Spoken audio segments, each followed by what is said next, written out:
ঘটনাটিতে কয়েকটি চরিত্র আছে, তাই সবাইকে মনোযোগ দিয়ে শোনার অনুরোধ করছি। বলছেন রেজওয়ান ভাই।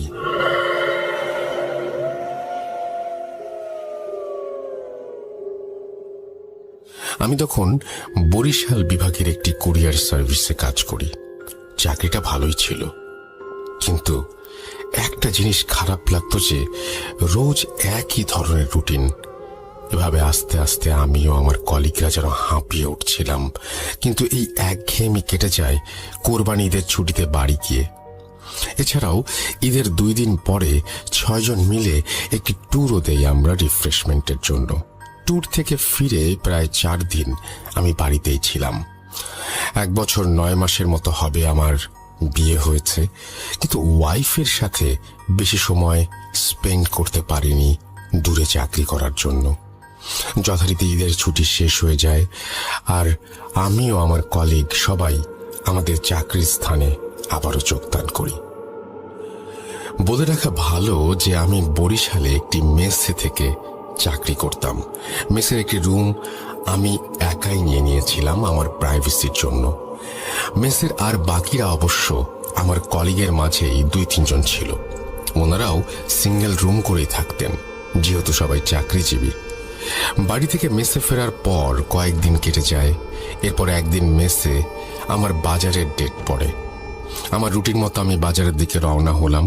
বাজারে গিয়ে মাছ কিনতে গিয়ে এক বৃদ্ধ চাচার কাছে আমি দেখলাম মোটামুটি বড় সাইজের ইলিশ মাছ দেখে মনে মনে ভাবলাম, এহে, কতদিন খাই না, দেখি যদি একটা নিতে পারি।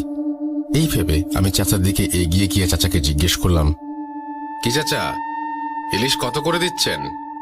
উত্তরে উনি বললেন, স্যার 200 টাকা কেজি। ওনার এই দাম চাওয়ার কথা শুনে আমি ভ্যাবাচাকা খেয়ে যাই আর ভাবতে থাকি, কি বলে 500 টাকার উপরে দাম, আর উনি 200 টাকা চাচ্ছে। মনে হয় বোকা, একটু দামাদামি করি।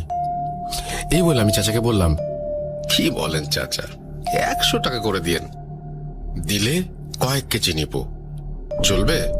উনি আমার দিকে হাসি ভরা মুখে তাকিয়ে বললেন, যান স্যার, আপনি দিনের প্রথম খদ্দের, যান 90 টাকা কইরা রাখমু। আমি মনে মনে নিজেকে অনেক বড় ভাবতে থাকি আর এদিক ওদিক তাকিয়ে ওনাকে 5 কেজি মাছ মাপতে বলি, এই ভেবে যে ফ্রিজে রেখে অনেক দিন খাওয়া যাবে আর দামটা একেবারেই সস্তা। অনেক বড় দাও মেরেছি আজকে। চাচা মাছ মাপছিলেন, এমন সময় আমার ফোনে আমার মেসমেটের কল আসলো। আমি ফোন ধরতেই সে আমাকে জিজ্ঞেস করলো আমি মেইন দরজার চাবি নিয়ে এসেছি কিনা। আমি বললাম, হ্যাঁ, আমি চাবি নিয়ে এসেছি। সে তখন আমাকে জানালো যে ভুলে চাবি নিয়ে বের হয়নি, তাই আমি যেন সন্ধেবেলা তার সাথেই বাড়ি ফিরি। আমিও সম্মতি দিয়ে ফোন রেখে মাছওয়ালা চাচার দিকে তাকাই, কিন্তু আমি সেখানে মাছের ঝুড়ি আর মাছওয়ালা চাচাকে দেখতে পাই না, বরং তার পাশে দেখতে পাই কয়েকজন যুবক মাছ বিক্রেতাকে, যে ইলিশ মাছ মাপছিল দাড়ি পাল্লায়। আমি ওনাকে দেখে ভাবলাম যে চাচা হয়তো বাথরুমে বা অন্য কোথাও গেছে, তাই এই যুবক মাছ বিক্রেতাকে মনে হয় মাছ মাপতে দিয়ে গেছেন। আমার ভাবনা শেষ হতেই মাছ বিক্রেতা আমার ব্যাগে মাছ ঢেলে টাকা চাইলেন। আমি 5 কেজি 90 টাকা করে ধরে 450 টাকা দিলাম, কিন্তু এই 450 টাকা দেখে সে আমাকে বলল, 8 টাকা কই স্যার? আমি বিরক্ত হয়ে বললাম, কি বলছেন, চাচা তো 90 টাকা কেজি করে বলছিলেন, সেই অনুযায়ী 450 টাকাই হয়। আমার কথা শুনে মাছ বিক্রেতা আমাকে বদ্ধ উন্মাদ ভেবে বলতে লাগলো, স্যার কি স্বপ্ন দেখতেছিলেন? 500 টাকা কইরা তো 2500 টাকা হয়, আর আপনি আমারে 450 টাকা দিতেছেন, এইটা তো 1 কেজিরও দাম না। আমি ওনাকে এবার ধমক দিয়ে বলি, আরে থামেন তো, চাচা কোথায়? যার সাথে দাম দর করেছিলাম ওনাকে ডাকেন। মাছ বিক্রেতা তখন অন্য মাছ বিক্রেতাদের দিকে তাকাচ্ছিলেন আর আমাকে এসে হঠাৎ বলল, স্যার এখানে কোনো বুড়া চাচা নাই, আমরাই রোজ এখানে মাছ বেচি। আপনি এইখানে আয়সা আমার ঝুড়ির পাশে দাঁড়ায়া নিজে নিজেই কি সব বলতেছিলেন, আর হঠাৎ কইরাই 5 কেজি মাছ মাপতে বলে ফোন হাতে সামনে আগায় গেছিলেন। ওনার কথা শুনে আমি নিজের কান আর চোখে বিলিভ করতে পারছিলাম না, কিন্তু অগত্যা আমাকে 2500 টাকা দিয়েই 5 কেজি ইলিশ আনতে হলো। সেদিন আমি আর অফিস করিনি। সারাদিন এই মাছের ঘটনাটা ভাবছিলাম আর প্রচন্ড মাথা ব্যথায় ভুগছিলাম। সন্ধ্যার পরে সবাই ফিরে এসে দেখে আমি 5 কেজি ইলিশ নিয়ে ফিরে এসেছি, আর এটা দেখে ওরা আমাকে বকাবকি করে কিছুটা। আমি মন খারাপ করে একটু জলদি সেদিন শুয়ে পড়ি আর ঘুমিয়ে পড়ি। মাঝরাতে হঠাৎ আমার দরজায় কেউ নক করলো। কয়েকবার নকের আওয়াজ শুনে আমার ঘুম ভাঙলে আমি প্রচন্ড মাছের গন্ধ অনুভব করতে থাকি আর দরজার দিকে তাকিয়ে জিজ্ঞেস করি, কে কে বাইরে? এত রাতে কি চাই? তখন দরজার বাইরে থেকে আমি যে শুনতে পাই, সেটি শুনে আমার গায়ের লোম দাঁড়িয়ে যায়। আমি শুনতে পাই সেই বৃদ্ধ চাচার কণ্ঠে কেউ আমাকে বলছে, স্যার, ও স্যার, মাছ নিবেন না? ইলিশ মাছ 5 কেজি মাইপা রাখছি আপনার জন্য। নেন নেন নেন। কি হলো স্যার, নিবেন না? নিয়ে যান, মাছ নিয়ে যান। এই কথা শুনে আমি ভয়ে চিৎকার দিয়ে উঠলে আমার রুমে আবার নক হয়। আমি আমার কলিগদের গলার আওয়াজ শুনি। দরজা খুলতে যেতে যেতে আমি ভাবি যে আমি হয়তো ভুল শুনছিলাম বা যা ভাবছিলাম সেটা ভুল ভাবছিলাম। এরপর দরজা খুলতেই ওনারা ভেতরে এসে আমাকে বলে, কি ব্যাপার রেজন ভাই, চিল্লাচ্ছেন কেন? আর আপনার রুমে এত বাজে মাছের গন্ধ কেন? ওনাদের এই কথা শুনে আমি আকাশ থেকে পড়ি। আরে, ওনারাও মাছের গন্ধ পাচ্ছেন? তাহলে সমস্যাটা কি হলো? আমি তো তাহলে ভুল শুনছি না মনে হয়। কি হচ্ছে এসব? এরপর আমার মেসমেটরা আমাকে পানি খাইয়ে শান্ত করেন আর আমার কথা শুনে বলেন যে সব আমার মনের ভুল। আর এরপর তারা আমার ঘর থেকে নিজ নিজ ঘরে চলে যান। আমিও বিষয়টাকে মনের ভুল ভেবে আবার ঘুমানোর চেষ্টা করি। যখন হালকা তন্দ্রাচ্ছন্ন হয়ে পড়ি, তখনই আমার রুমের চারপাশ থেকে ফিস ফিস প্রতিধ্বনি শুনতে পাই।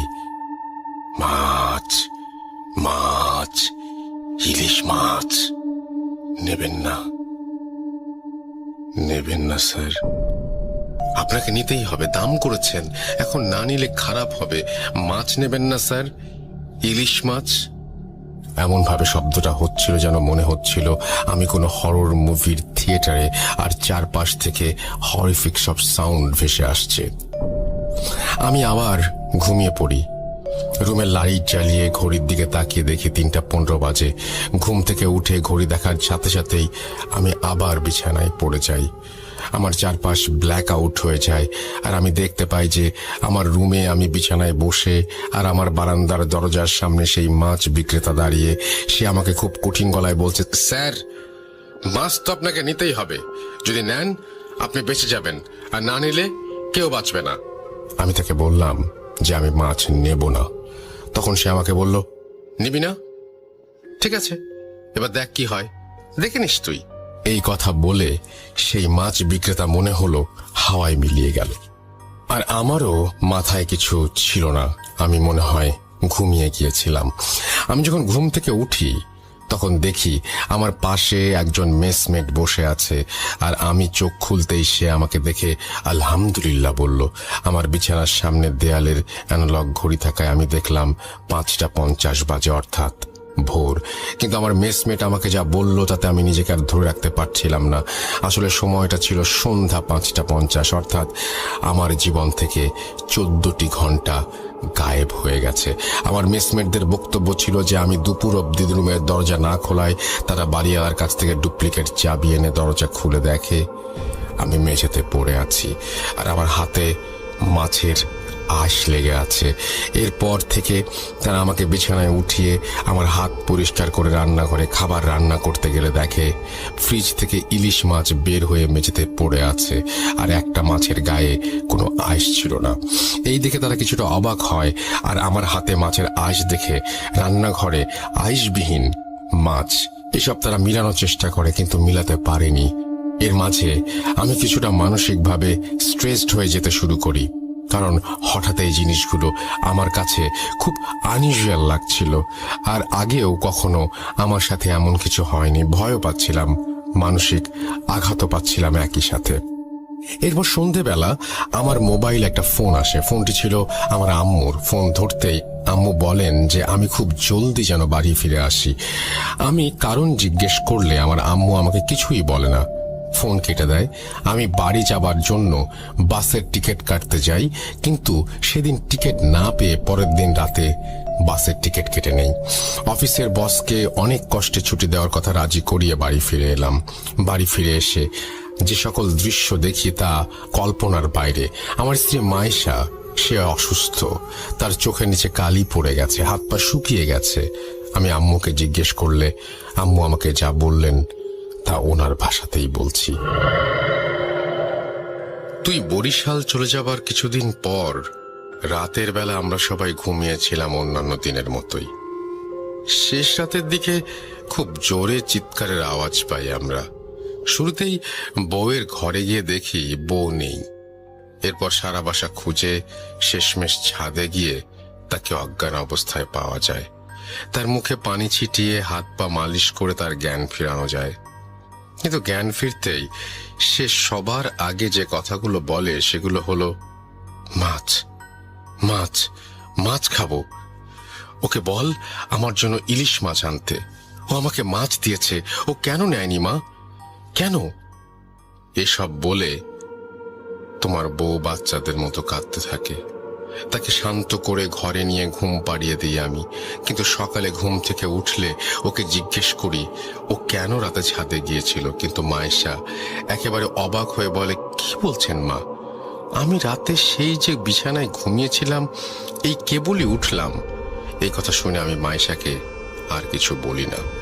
এর পরের দিন সন্ধ্যা হতেই মায়েশা ছাদে চলে যায়। শুরুতে ভেবেছিলাম যে তোমার সাথে রোজ বিকেল সন্ধ্যায় ছাদে যাওয়ার অভ্যাস ছিল, কিন্তু তোমাকে মিস করে তাই হয়তো ছাদে যায়। কিন্তু সন্ধ্যায় ছাদে যাওয়া আমার পছন্দ ছিল না। ভেবেছিলাম 2-1 দিন পর ও নিজেই যাওয়া বন্ধ করে দেবে, কিন্তু না, ওর ছাদে যাওয়া, সময় কাটানো আরো বাড়তে লাগলো। ওর শারীরিক পরিবর্তন হচ্ছিল, ও শুকিয়ে যাচ্ছিল। সারা রাত দিন ঘুমালেও চোখের নিচে কালি পড়ছিল। গত পরশু সন্ধ্যায় মায়েশা ছাদে যাচ্ছিল, তখন আমি ওকে ছাদে যাওয়ার জন্য আটকালে মায়েশা আমাকে হাতের ইশারায় আমার কান ওর মুখের কাছে নিয়ে আসে। ও ফিস ফিস করে বলতে লাগলো, না না না না না, এই ভুল করিস না বুড়ি, কবর দেখবি, যেতে দে না, দে না, আমি একবার ওকে দেখবো বুড়ি, যেতে দে আমায়। এই কথা বলে মাইশা সেদিনের মতো আবার বাচ্চাদের মতো কাঁদতে লাগলো। এরপর সে ছাদে চলে যায়। রাতের বেলা ঘরে ফিরে মাইশা তোমার বোনের ঘরে যায়। তোমার বোন তখন তার রুমে টেবিলে বসে পড়ছিল। মাইশা তোমার বোনের চেয়ারের পেছনে দাঁড়িয়ে তোমার বোনের কাছে মুখ নিয়ে অত্যন্ত আস্তে আস্তে বলে, বুড়িটাকে মেরে ফেল, ও আমাকে ছাদে যেতে দিতে চায় না, বুড়িটার কবর খুঁড়ে রেখেছি, যা মেরে ফেল। এই কথা শুনে তোমার বোন মাইশার দিকে তাকিয়ে চিৎকার দেয়। আর তার রুমে গিয়ে দেখি মাইশা তোমার বোনের গলা টিপে দাঁড়িয়ে আছে আর চিৎকার করে বলছে, কেন কথা শুনিস না তোরা কেউ? বুড়িটাও শোনে না, তুইও না, 1, 2, 2টা কবর হয়ে গেছে, দেখবি দেখবি। এসব বলতে বলতে মাইশা নিজেই অজ্ঞান হয়ে যায়। এরপর আমরা তাকে বিছানায় শুইয়ে দেই আর তোমার বোনকে জিজ্ঞেস করি কেন মায়েশা তার গলা টিপে ধরেছিল। তোমার বোন তখন আমাদের জানায় যে মায়েশা তাকে যে বলেছিল, মায়েশার দিকে যখন তাকিয়েছিল তখন মায়েশার চেহারায় নাকি অদ্ভুত শয়তানি ছাপ ছিল, তাই সে ভয়ে চিৎকার দিয়েছিল। একটু পরে মায়েশার জ্ঞান ফিরলে সে উঠে বসে, তোমার বাবাকে আর তোমার বোনকে একসাথে কাছে ডাকে আর আমাদের কানের কাছে মুখ নিয়ে এসে ফিস ফিস করে বলতে থাকে, মাছ এসেছে, মাছ, আমার নদীতে মাছ এসেছে, আমি মাছ শিকার করব, মাছকে ডাক বুড়ি ডাক। এসব বলা শেষ হলে সে চিৎকার দিয়ে ওঠে, জ্ঞান হারায় আর তোমাকে ফোন করি। ডাক্তার এসে বলেছে সে খুব স্ট্রেসড আর মানসিক তাড়নায় আছে মেয়েটা, কিন্তু স্ট্রেসের কারণ কি সেটা মায়েশা ডাক্তারকে বলে না। সে ডাক্তারের সাথে কোনো কথাই বলেনি। এরপর ডাক্তার কিছু ওষুধ দিয়ে চলে যান। এবার বল আমি কি করতে পারি? আমার মায়ের মুখে সব শুনে আমি আমার আম্মুকে জিজ্ঞেস করি যে মাইশার পরিবারকে এসব জানানো হয়েছে কিনা। আম্মু বলেন যে আমার সাথে কথা বলে মাইশার পরিবারকে জানানোর অপেক্ষায় ছিলেন ওনারা। আমি আম্মুকে বলি এখনই জানানোর কোনো দরকার নাই। আম্মু আমাকে কারণ জিজ্ঞাসা করলে আমি ওনাকে কিছু না বলে রুমে চলে আসি। কি বলতাম আম্মুকে? আমার জন্য সব হচ্ছে, আমার ভুলের জন্য আমার স্ত্রী এই অবস্থা। আপনারা ভাবছেন আমার কি দায় এখানে? শুনুন তবে ঘটনার শুরুটা একটু মনে করুন। কোরবানি ঈদের পর দেয়া আমাদের ট্যুর, আমার কলিগ মেহেদি ভাইয়ের গ্রামের বাড়ি এলাকার কাছাকাছি ট্যুরে আমরা গিয়েছিলাম। সেই ট্যুরে গিয়ে মেহেদি ভাই আমাদের একদিন রাতের বেলা একটি স্পিরিট কলিং প্রসেসের কথা বললেন, আর এও বললেন যে আমরা চাইলে ট্রাই করতে পারি। আমি সব বিলিভ করি না এবং বিলিভ না করার কারণে বলেছিলাম যে আর এসব ফালতু, স্পিরিট বলে আবার কিছু হয় নাকি, দেখেন আপনারা ট্রাই করে। সবাই রাজি হলে মেহেদি ভাই একটি পুরনো বই বের করে মেঝেতে একটি তারকা এঁকে তার চারপাশে 4 জনকে বসিয়ে দেন। একে অপরের হাত ধরেছিল তারা। আমরা 6 জন ছিলাম। আমার এক কলিগ খুব ভয় পাওয়ায় সে এক্সপেরিমেন্টে অংশ নেয়নি। এরপর মেহেদি ভাই মাটিতে বাটির শুকনো পাতা আর কি সব দিয়ে আগুন জেলে ধোঁয়া তৈরি করে স্পিরিট কল করলেন। 10 মিনিট, 15 মিনিট, 1 ঘন্টা পার হলেও কিছু হয় না। আর জিনিসটাকে ফেক ভেবে আমি আমার 2 হাত ছেড়ে উঠে পড়তেই মেহেদি ভাই আমাকে ধমক দিয়ে বলেন, রেজওয়ান, তুমি নিয়ম ভাঙবে না, নিয়ম ভাঙলে ক্ষতি হবে, বসে যা, আয়। ওনার এই কথা শুনে আমি তাচ্ছিল্যের হাসি দিয়ে রুম থেকে বেরিয়ে যাই এবং বারান্দায় বসে সিগারেট খেতে লাগলাম। এরপর আমাদের মাঝে কথাবার্তা তেমন হয়নি, আর আমরাও এই বিষয়টা ভুলেই গিয়েছিলাম। কিন্তু এবার আমার মাথায় আসলো এই ট্যুরের কিছুদিন আগে আমার সাথে মাছ নিয়ে এই ঘটনার কথা, আর আমার ওয়াইফের সাথে সেই মাছ নিয়ে ঘটনা। তাহলে অবশ্যই সেই এক্সপেরিমেন্টের কারণে কোনো খারাপ কিছু আমার পিছু নিয়েছে, যা আমার ওয়াইফের ক্ষতি করতে চাচ্ছে। আমি আমার মা বাবাকে এসব কি করে বলতাম আপনারাই বলুন। এর পরের দিন আমি এলাকার মসজিদের ইমাম সাহেবের কাছে গিয়ে সব ঘটনা খুলে বলি। উনি আমাকে বকাঝকা করেন আর বলেন যে এসব হারাম কাজ করে বিপদ ডেকে আনলে উনি সাহায্য করবেন না। এরপর উনি আমাকে আরেকজন হুজুরের একটি ঠিকানা দিয়ে সেখানে যেতে বলেন। আমি সেদিনই সেই হুজুরের কাছে যাই আর দেখা করে সব জানাই। উনি সন্ধ্যায় আমাকে নিয়ে আসন করবেন বলে জানান। মাগরিবের আজান হলো। আমি আর হুজুর একসাথে নামাজ পড়ে ওনার ঘরে গিয়ে আসনে বসলাম। হুজুর আমার 2 হাত ধরে দোয়া পড়ছিলেন আর ফু দিচ্ছিলেন। এক পর্যায়ে হঠাৎ আমার হাত ছেড়ে দিয়ে উনি বললেন, রেজওয়ান ভাই, আপনি যা ভাবছেন সেটা একেবারে 100% ভুল।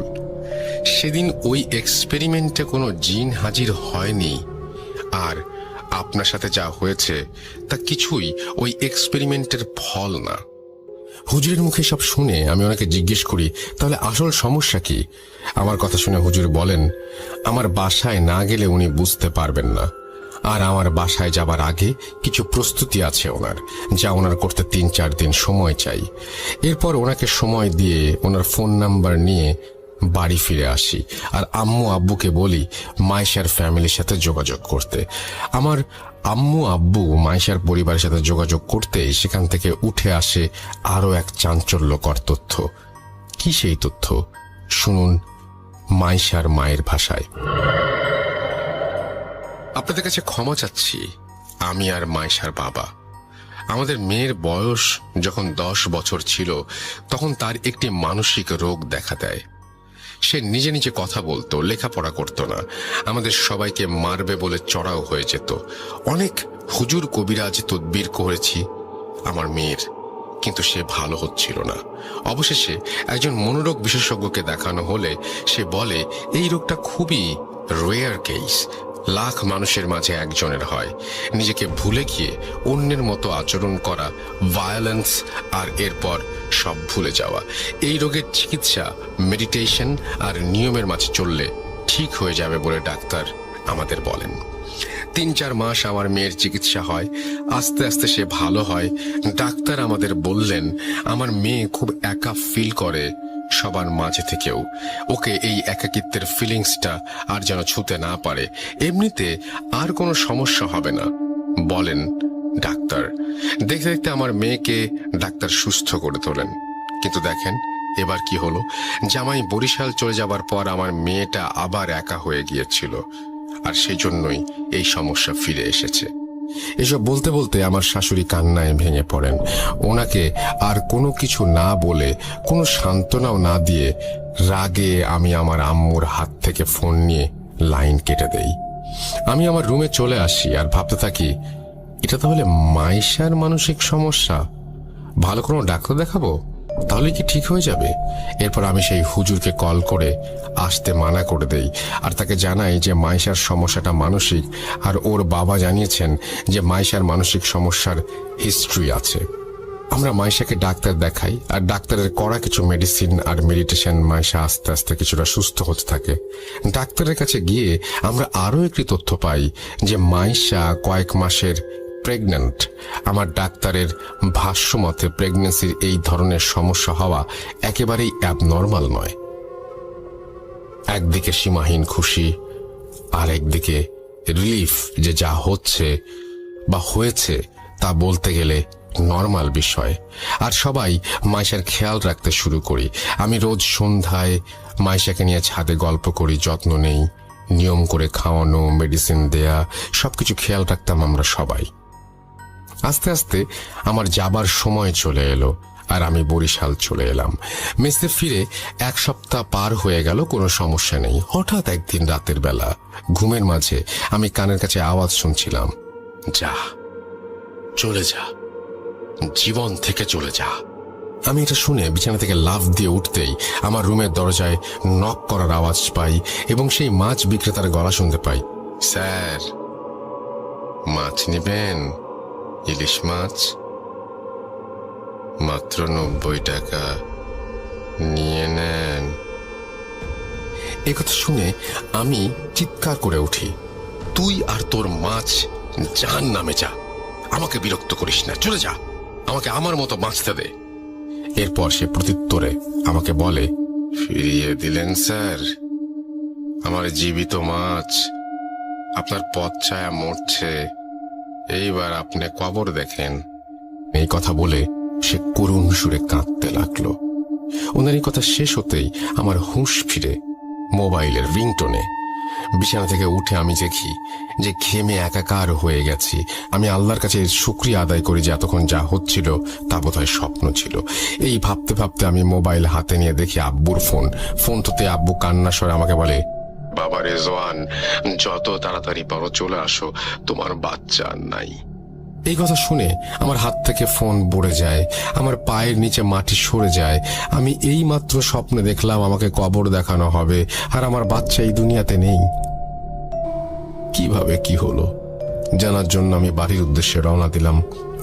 বাসে করে যাচ্ছিলাম, কিন্তু আমার কানের চারপাশে আওয়াজ আসছিল, স্যার, মাছ, আমার মাছ নেন স্যার, আমার মাছ নাই, আজকে আপনার মাছ শিকার করলাম, মাছ, মাছ, মাছ, মাছ।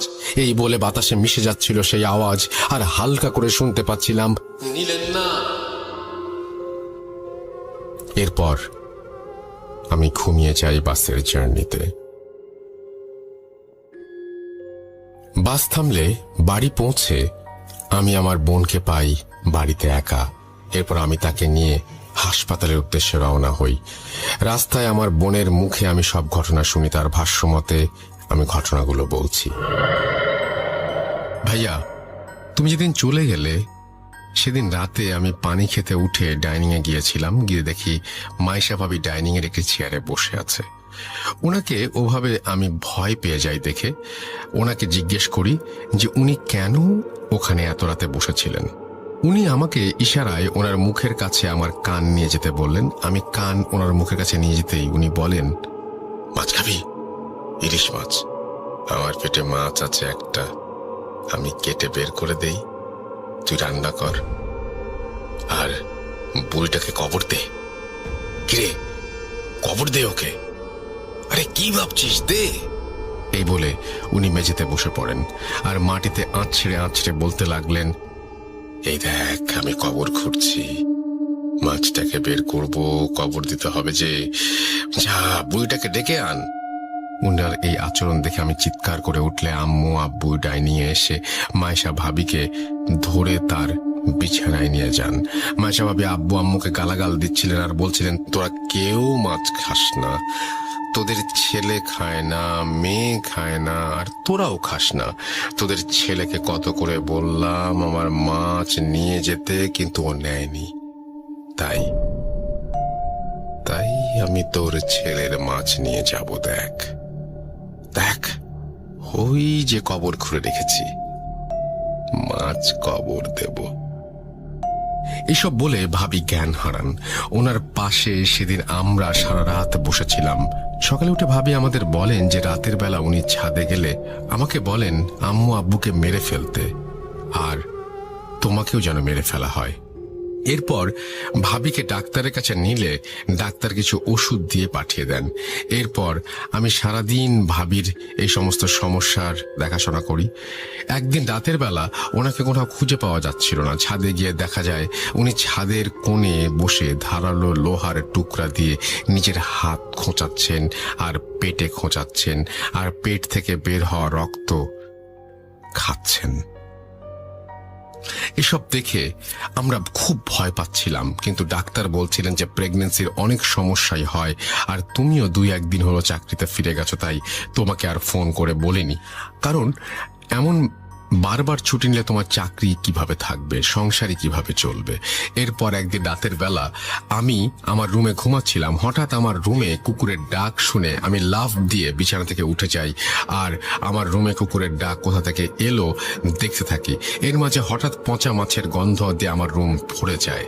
আমি বিছানা থেকে উঠার জন্য পাশ ফিরতে দেখি মাইশা ভাবি বাজে হাসি নিয়ে আমার পাশে শুয়ে আছেন, আর কুকুরের আওয়াজটা উনিই মুখ দিয়ে করছিলেন।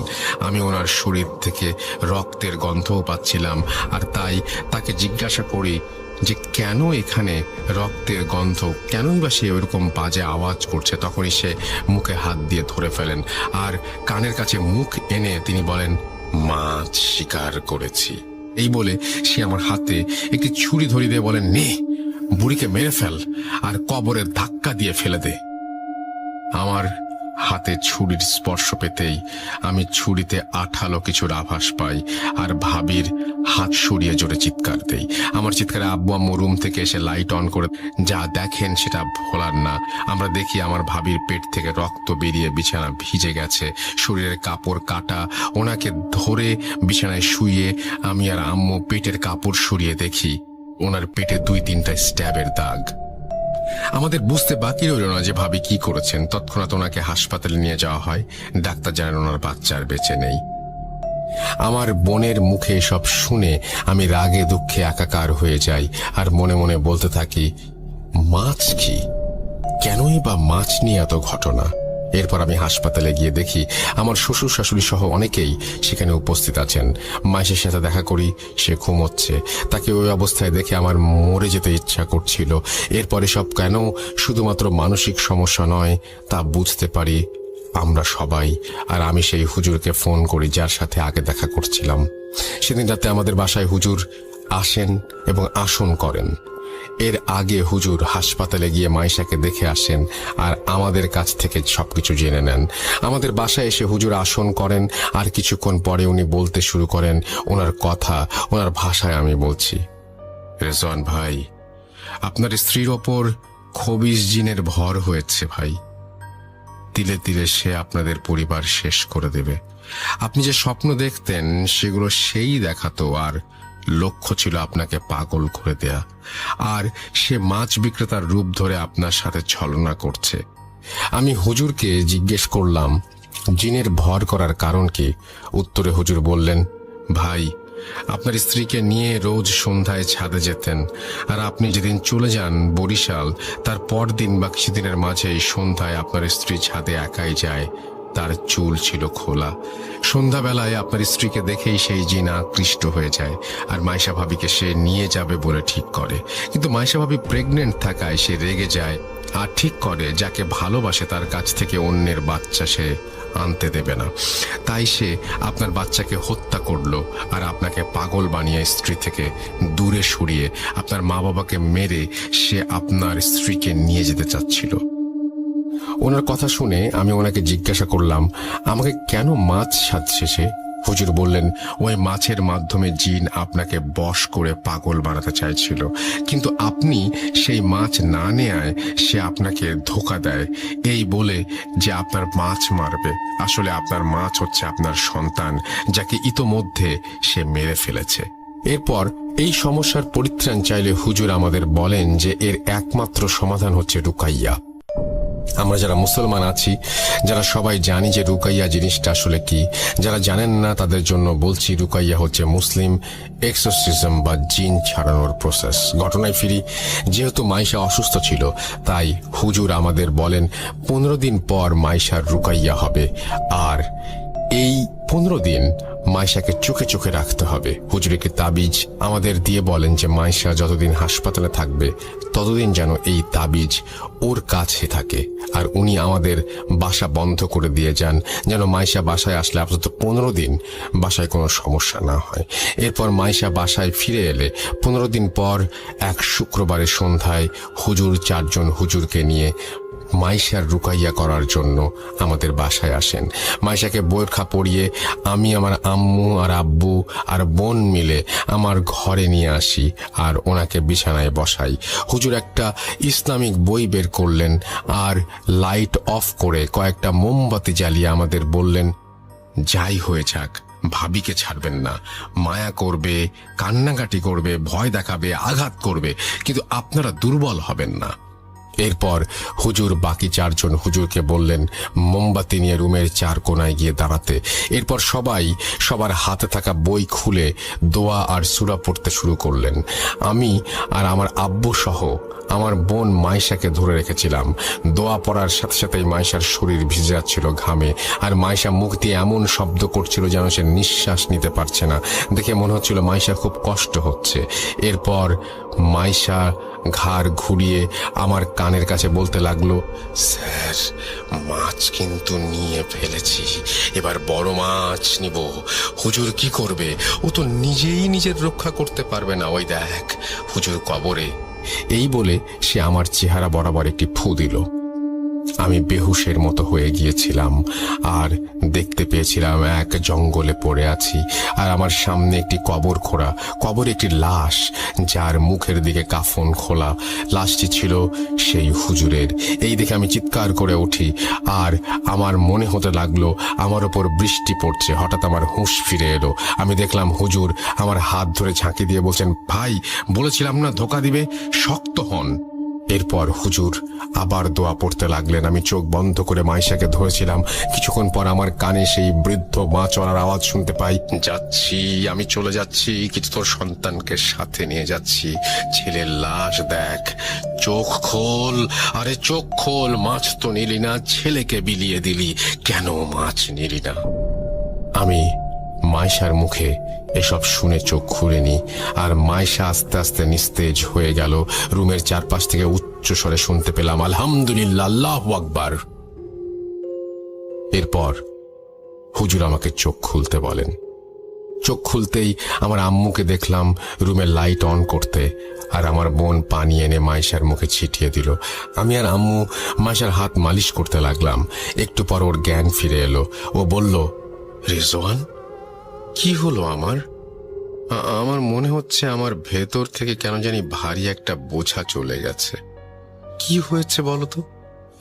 মাইশার কথা শুনে হুজুর মুচকি এসে বললেন, সবই আল্লাহর ইচ্ছা, আপনি ভালো হয়ে গেছেন। আপনি নিশ্চয়ই জানেন আপনার সাথে কি হয়েছে। যাই হোক, আল্লাহর রহমতে আর কিছু হবে না ইনশাআল্লাহ। আপনাকে একটা তাবিজ দিচ্ছি, 7 দিন পর খুলে ফেলবেন, আর কখনোই সন্ধ্যার পর ছাদে যাবেন না।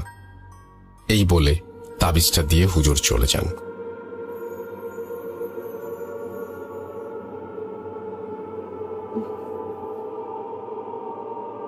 রেজওয়ান ভাই এইটুকু বলে দীর্ঘশ্বাস ফেলেন। ঘটনাটি ঘটেছে কয়েক বছর আগে। আমি আজও ভুলতে পারিনি কিছুই। বাজারে গিয়ে এখনো মাছ কেনার সাহস হয় না আমার নিষ্পাপ বাচ্চাটা আর দুনিয়ায় নেই, সব ভেবে কেমন যেন লাগে। আমি একটা কথাই আমার বোনদের উদ্দেশ্যে বলতে চাই যে সন্ধ্যার পরে কেউ ছাদে যাবেন না খোলা চুলে, মাথায় কাপড় দিয়ে রাখবেন। গুরুজনের কিছু কথা আসলেই মেনে চলা উচিত। মনে রাখবেন, যা রটে তা কিছুটা বটে। আর একটা কথা, একটা ভুল যে কারো জীবন ছারখার করে দিতে পারে। মাইশা এখন ভালো আছে, আমার বাবা মাও ভালো আছে, কিন্তু আজও আমার কোনো সন্তান নেই।